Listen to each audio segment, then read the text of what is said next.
Under the guidance of Gregg Berhalter, the US men's national team has made significant strides, showcasing their solid soccer with attacking flair. This journey from competing in the last World Cup to qualifying for the Copa America highlights the success of Berhalter's project. The team's involvement in the 2026 World Cup further underscores the growing potential and ambition of US soccer. The next step would be calling it football instead of soccer, and here is how you can implement the US men's national team tactics into FC24.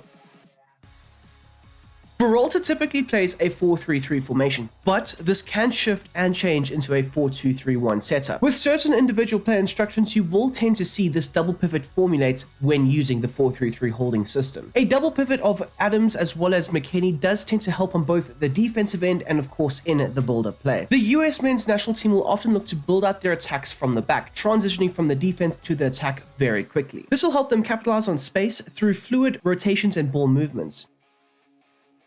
The United States has adopted a possession-based style of play, characterized by off-the-ball movements and rotations in the advanced attacking zones. The fullbacks will often play a very important attacking role in the side, looking to hug the touchlines and allow the wingers to cut inside and attack the central areas. One of the deeper lying midfielders will often drop into the backline, formulating a solid back three. This in turn will free up the fullbacks to bomb on forward and essentially overwhelm the opposition with the sheer numbers of attacking players in their half. Defensively, the US men's national team tend to keep a strong, solid structure. Very rarely do you see them conceding goals. And despite them not being the most aggressive pressing side, players like McKennie and Adams tend to excel in winning the ball back in the central zones. So in order to go ahead and implement Gregg Berhalter's tactical approach, the defensive style should be set to drop back. Like I mentioned, they don't aggressively press all the time, and they are mainly focused with regaining their shape and their structure, making it very hard for the opposition to either play through them or exploit them. Occasionally you might see a bit of pressing from the forward line, but this is more so to try and disrupt the opponent's build-up play.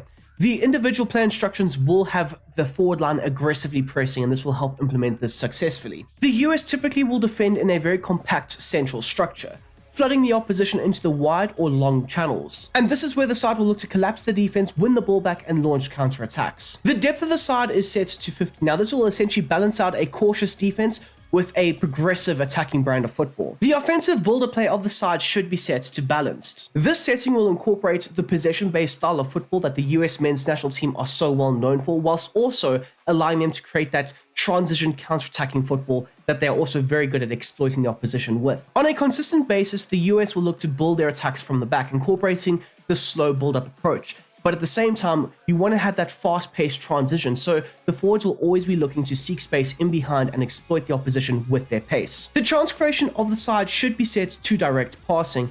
More times than not, you will see a lot of vertical passes being played from the back to the front, either directly into the forward's feet or just in behind the opposition's defense, where the athletic, pacey forwards can run onto. The long ball pass will be very effective in transitioning the side from defense to attack. There are two key players in the side that are very capable of playing these long balls on a consistent basis. One of them being Tim Ream in the backline and the other being Tyler Adams in the midfield. Berhalter does like his side attacking the central areas, and with an offensive width being set to 30, this can encourage either the fullbacks or the wingers to attack the half spaces, alternating their attacking runs. The players in the box is set to 6, having at least 3 players in the deeper attacking zones. A player like Weston McKennie will often make those deeper runs into the final third to try and get on the end of the crosses or the cutback opportunities. And then finally, the corners and the free kicks should be set to 4. Progressing on to the individual player roles, starting off at the back with the goalkeeper, and Turner will maintain a balanced approach for both saving on crosses as well as saving outside of the box. Turner has shown that he is very good at being able to play out from the back, especially when he's not under pressure. But when the opposition do tend to press higher up the field, he can tend to make a mistake that does cause a breakdown in the offensive build-up play. The centre-backs in Richards as well as Ream will be set to their base set of instructions, no major changes or requirements needed for them. They will be very important in the first phase build-up play, looking to try and link the defense to the midfield. The US men's national team tend to rely on the fullbacks quite a bit. Now, what I noted was with Robinson, he is more of the attacking fullback, whereas Scally does tend to balance out his attacking work rates with his defensive, responsibilities and duties. So Scally, on the other hand, will be set to maintaining a balanced attacking run, allowing him to sometimes venture forward, operate next to Weir, either inverting or overlapping, because both of their run types will be set to mixed. You want them to have this good relationship, as it does tend to alternate with who attacks the wider areas and who, attacks the central zones, and it can tend to lead to a few mishaps and errors from the opposition's back line.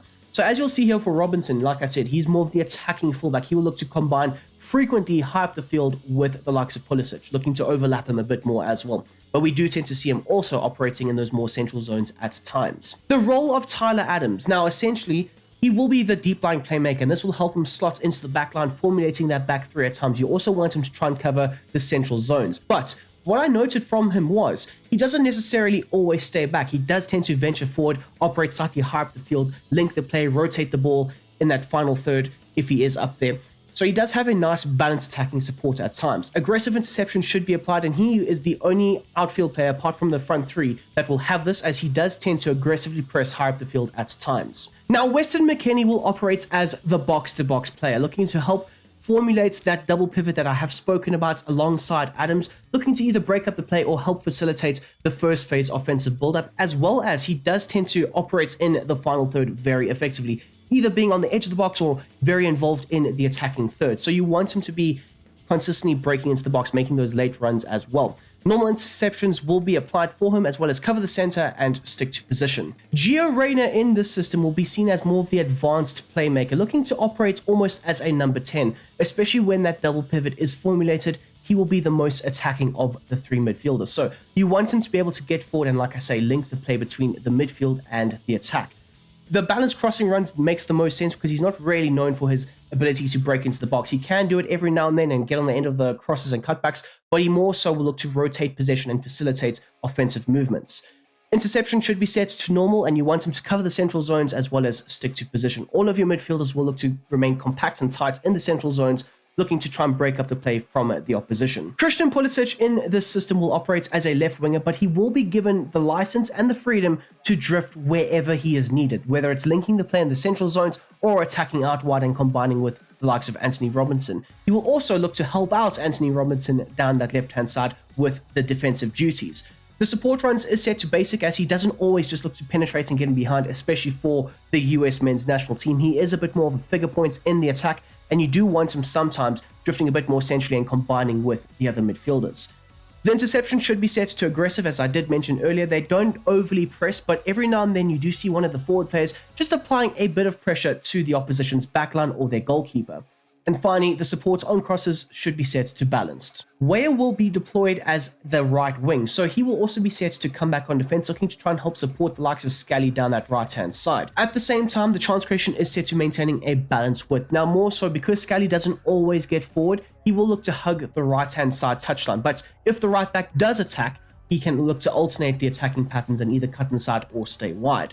The support runs should be set to get in behind, as Weah does possess a lot of pace and can be seen as more of the direct attacking winger, looking to use his pace and get in behind and be a target man for those long balls over the top. And then finally, just like with the left-hand side, you want him to have aggressive interceptions as well as also maintaining a balanced crossing run. There is a lot of movement and fluidity in the front line for the side, and that is down to the role of the striker being able to drift and move into those wider channels and interchange positions with those wider players. So you would want him to be able to drift wide as well as maintain a mixed attacking run. This can incorporate both the false nine position, where we did see Balogun last night drop quite deep at times, get on the ball, facilitate, link up the play with the central midfielders as well as the wider players. But also at the same time, Balogun is also very quick and pacey, and he can look to break in behind himself. So a mixed attacking run would be a necessity, as well as having aggressive interceptions. And then finally, you want him to also have a basic defensive support. This can help him at times drop a bit deeper and drop into that defensive shape, making it very hard for the opposition to try and break them down. And there we go, people. That is how I would successfully implement the US men's national team tactics into FC24. I hope you guys have enjoyed the video. Please don't forget to smash the like button to let me know down below if you actually did like the video and all that good stuff. Subscribe as well if you are new and you do like the content on the channel. By the way, we have created the Brom Squad Discord server. The link will be down below. Go check that out. We talk about football, Copa America, Euros, FC24, all that good stuff will be discussed on there. If you want to have a more in-depth conversation with me or with other people about certain things about football, specifically only football, please don't be afraid. Go check out the link down below. It's a fantastic server, and I welcome everyone with open arms. Now, in terms of my rating for this system, I'm going to give it a 6.5. The defensive outlet of the side, of course, when you implement the drop back tactic, it does tend to create a very strong, sturdy defense. But it can tend to leave you high and dry at times with the attacking outlet. Now, you do rely on a lot of counterattacks, and that is very realistic to what the actual US men's national team tend to do.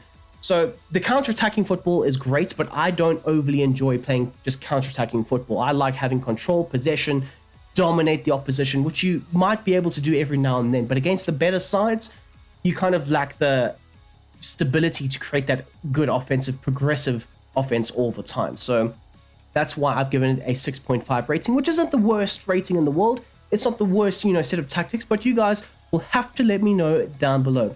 Anyways, until the next time, until the next one, I hope you guys have a goddamn great day, and I'm out of here.